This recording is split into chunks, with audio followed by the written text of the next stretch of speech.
Over the past few weeks, we have been introduced to anarchism as a political philosophy and a movement. What we have not had as much time to focus on, while it was definitely touched upon, was the world's and particularly America's reaction to the anarchist movement. In addition, while anarchism serves us well to give us insight into some of the anti establishment trends and impulses we see in our contemporary life, understanding the reaction to anarchism is, in my opinion, important to understanding the American exceptionalism that still very much informs our political conversation. As the old adage testifies, the more things change, the more they stay the same. Conversations and debates from the beginning of the 20th century regarding how to deal with the terrorism and the political subversiveness of anarchism sound like they have been plagiarized from the various talking heads populating current cable news channels. Before we examine the various immigration legislation introduced at the start of the 20th century, we need to appreciate the context from where it emerges. At the end of the 19th century, propaganda by the deed had spread terror throughout Europe, particularly through the various ruling bodies.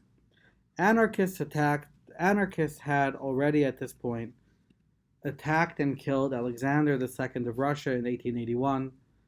Henry K. Flick, an American industrialist, was attacked by actually Alexander Berkman, who then later sat in prison for 22 years. In 1892, the French president, Marie-Françoise Sadi Carnot, was killed in 1894. The Spanish prime minister, an Austrian empress, Italian king, and finally, the person who in many ways was most consequential for our conversation, President William McKinley, was killed in 1901 by the son of immigrants, who he himself was actually an American citizen. Here is a picture of a few of these. This is the French president. This is William McKinley. This is Alexander II of Russia. This is the empress, the Austrian empress, and this is Henry Frick, the American industrialist. In addition to assassination, anarchists had begun to spread mass terror throughout Europe. They were bombing public places, throwing bombs into cafes, often killing many innocent people, whether on purpose or by incompetence. And dynamite, which had recently been invented, was starting to become a very important political tool. These bombings culminated in the worst terrorist act in America until later on, of course, but at that time, the Wall Street bombing of 1920. What's interesting and fascinating about the conversation of anarchism and propaganda, well, not one of the things that I find extremely interesting about the conversation of propaganda by the deed and of anarchism was in the difference of reaction between America and the European powers. The European powers had problems with anarchism. There was a mass feeling of terror, but they always felt it was their problem. However, when we look at how the Americans are reporting bombs, and I believe this is even a report of the Wall Street bombing, if you look over here in the headline, it's not so clear. It says "Viva l'anarchie," right? Long live anarchism, which is in French. Cries the bomb hurler.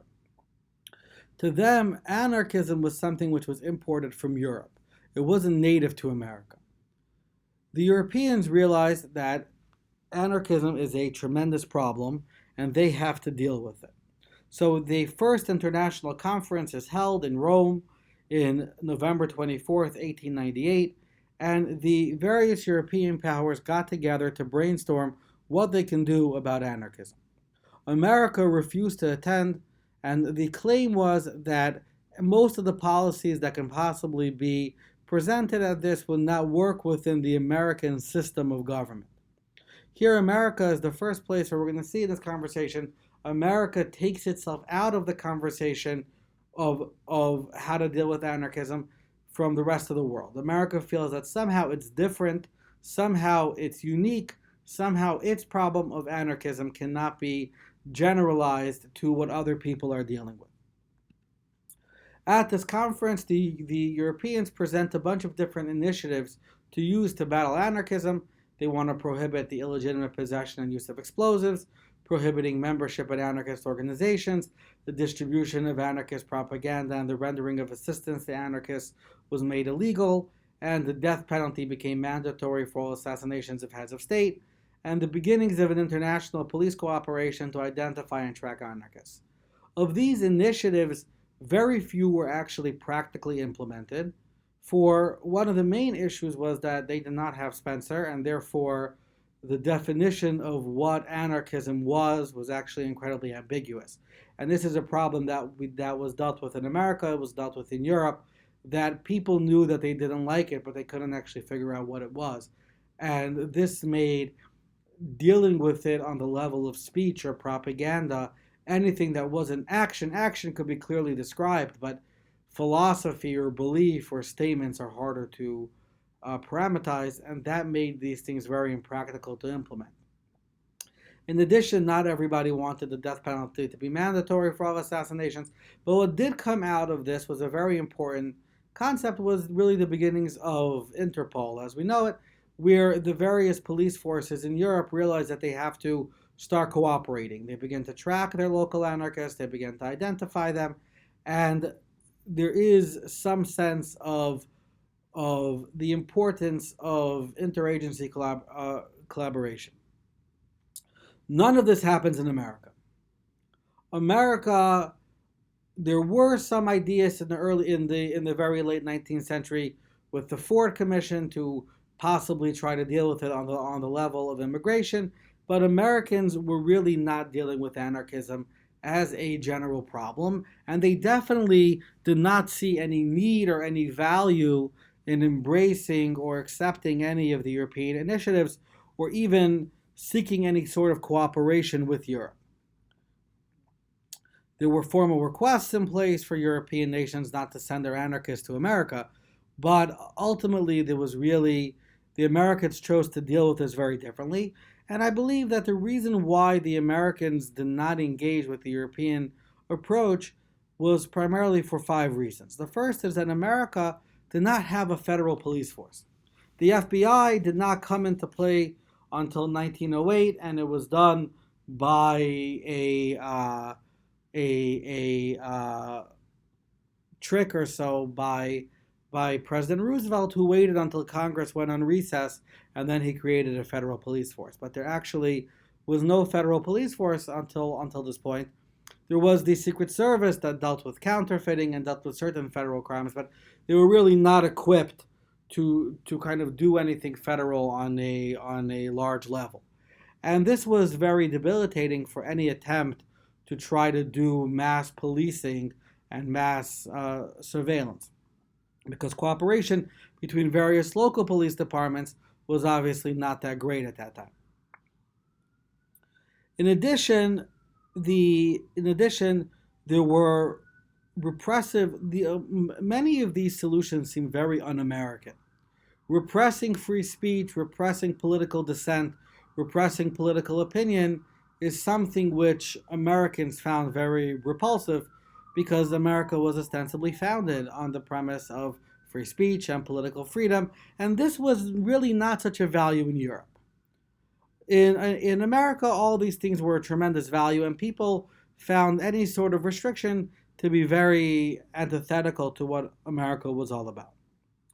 The third, I believe, is a very, very important one, but I've only seen a couple of historians mention it, was the concern of many Republicans, especially Southern Republicans, who believed very strongly in the separation of the state power and federal power. And in order to be able to implement a lot of these initiatives, it would require really empowering the federal government to give them jurisdiction and access into states. And the states did not want this, especially Republican states, because they believe very strongly that you give the feds a finger, they take the entire hand, and they wanted to stay very, very far away from the federal government. In addition, America really saw anarchism as a foreign problem, that this was un-American. Americans felt that their government was good, their government was great, nobody can possibly be against their government, and therefore anarchism is a foreign import, which comes with immigrants coming over here and stirring up trouble. And therefore, dealing with it through the immigration lens seemed like the perfect solution for them on a very pragmatic level. First of all, Congress had full control of immigration.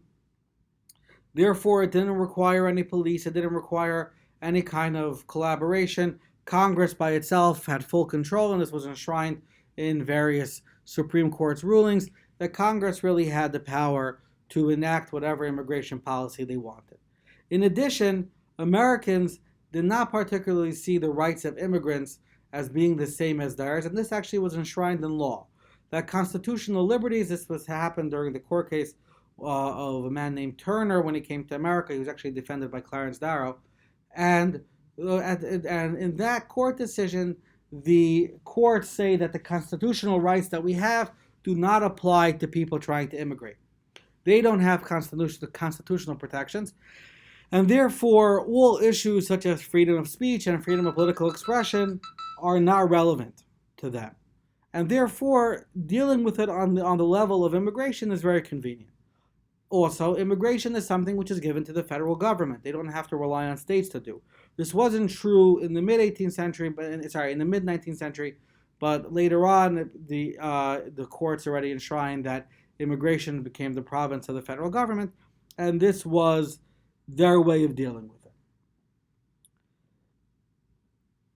it. How do they deal with it using immigration? So over here is where I think America and the approach begins to go off the rails and taps into something very dark that really blew up any justification or pragmatism that would have made such a policy effective. The way the immigration legislation gets started and really becomes popular is through a man named Senator Henry Lodge, Henry Cabot Lodge. And after the McKinley assassination, Roosevelt asks him if he could start presenting immigration policy to help deal with the anarchism problem. Senator Lodge did not think of immigration and immigration policy as purely a tool to stop certain political threats from coming to America. He writes an article which I have attached at the very end in my sources cited, where if you look at it, if you have any affinity for data science or for any kind of research article, he writes something that's a fascinating steaming pile of bad kind of pseudoscience and racism, really, and in many ways extremely illogical. But he writes something which he tries to put across as an extremely academic, data-based paper, presenting immigration in general as being a problem, because as time goes on, immigration shifts from bringing in the people who are American and of the American type, and we start having an increase of non-American type people. So what does this mean? So he breaks up immigration in a series of tables, and he looks at the 16 years at the end of the 18 years from 1874 until 1890, and he does all sorts of number crunching to make the argument that as time goes on, the proportion of skilled laborers to unskilled laborers decreases, meaning that as time goes on, there is a far greater number of unskilled immigrants that are coming to America as opposed to skilled. And he draws a correlation to the fact that immigration is increasing from Eastern Europe, from Southern Italy, and from other places where people are really fleeing persecution, and many of the people who are fleeing persecution and low opportunity are people who are not given opportunities over there, so people who tend to be unskilled. He views this as something, and this is, somewhat, we could understand this on a very reasonable level, is that he views this influx of unskilled laborers into America as being bad for the economy, because as you would think intuitively that a large influx of unskilled laborers would take away jobs from the most vulnerable Americans, depress wages, and hurt the economy. The reality is that had he bothered to check the period from 1890 to 1910, so right after the period which he's looking at, which is I think a very makes a lot of sense if you would look at that type of economic data, because at this point, his whole sample, all his immigrants have come to America, and we should see the American economy faltering. But in fact, from 1890 to 1910 was incredibly rapid economic growth. It was over 4% yearly, as opposed to once the immigration policies go into play. But at the period from 1910 to 1929, there's a tremendous slowdown, and we kind of lose GDP growth to around 2.8% annually. So this economic argument, I think, based on the data, is reasonably flawed. However, this is not his real argument. His real argument that he goes to at very long lengths about is what is the ideal American? The ideal American to him is somebody who comes from the Nordic influenced countries, from Northern Europe, from Western Europe. However, Eastern Europeans, people who come from Southern Europe, these are of a very different race, a very different species, Asians as well, and he views these people as problems, as just by their race, just by their religion, just by who they are, these are not the people we want in America. And even though such kind of repressive and such racist immigration proposals were enacted earlier with the Chinese Exclusion Act at the end of the 20th and end of the 19th century, these were kind of repealed and the American public did not like them. However, after the assassination of McKinley, during this period of kind of all this terror about anarchism, people begin to buy into this narrative that anarchism is just a symptom of a larger problem, and what we really have to worry about are undesirables coming to America. And we begin to start seeing from the Immigration Act of 1903, where they prevent anarchists, people with epilepsy, beggars, importers of prostitutes, we begin to see further and further repressive immigration laws and ableist immigration laws, where they start stopping people who come from certain parts of the world, stopping people with certain education levels, stopping people with certain disabilities from being able to immigrate to America. However, this is all the kind of the capstone project of all of this is the 1924 Johnson-Reed Act, where they really begin to do a numerical limit on immigration.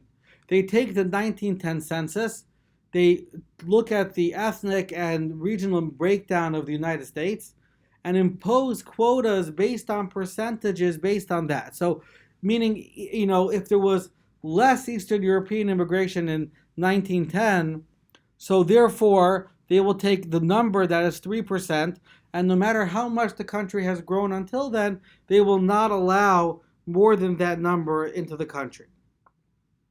In addition to this, and by 1924, eugenics has already started to become a reasonably popular pseudoscience at this point, and they start trying to give IQ tests at the border to immigrants to try to prove this kind of social theory about immigrants being less capable, less able. And they had some fantastic numbers. I think they had there was 83% of Jewish immigrants coming from Eastern Europe were considered to be feeble-minded. And there was, I think, a joke made in the 1950s when they kind of re-looked at all this research that they were impressed by how far the Jewish immigrants had come since then, how much their genes had improved from the American atmosphere. This type of immigration approach, other than just being abhorrent and morally unacceptable, what was fascinating about it is that starting from 1903 and on, it was incredibly ineffective. It didn't stop the anarchist problem. From 1903 until 1914, they managed to prevent a total of 15 anarchists from coming to America. This is at the time when we have Emma Goldman, Alexander Berkman, Mother Earth, We have all this activity happening later until 1924, and really all these laws, all this kind of repression are really, really ineffective. In 1919, the New York Times reported that in the fiscal year 1918, there were just 2 anarchists denied entry, and 37 were deported, and 55 were awaiting deportation. And this is already after the Immigration Act of 1918, which had increased the period of time you can be deported from 3 years to 5 years, and then tried to make it indefinite. And meanwhile, anarchists are thriving in America, right? But it is so. Then after this New York Times article, they get a little bit. So I'm sorry. The New York Times has a funny line. It says, "It appears to be difficult to find alien anarchists. Yet those in the United States seldom practice either silence or concealment." Right? That the anarchism was very alive and well in America, and these immigration acts were clearly ineffective, but it didn't stop them, because I believe that based on what they were doing with immigration, that they had long since, the train had left the station, had long since stopped being a pragmatic solution and had gone from being a simple nativist American exceptionalist approach to who's fit to being an American, and the original impetus be damned, they were no longer interested in that. And I think that what this really is important for us to, and here's just a picture of our 2 main actors. Here's Senator Henry Cabot Lodge and President Roosevelt. What I think worries me the most looking into this topic is that we are having a very important conversation about immigration today. And we have a lot of the same concerns with unemployment and with unskilled labor and all these different claims. However, we see how quickly the pragmatic aspect of this conversation goes out the window, and how fast it becomes nativist, how fast it becomes completely illogical and irrational and just starts becoming racist and unacceptable. And it's important that for us, I think, when we think about the context of international terrorism, when we think about the context of our economy, of our employment, that we really have to think long and hard and to look at this episode in history and take lessons from it to guide us going further. Thank you very much. I appreciate your time.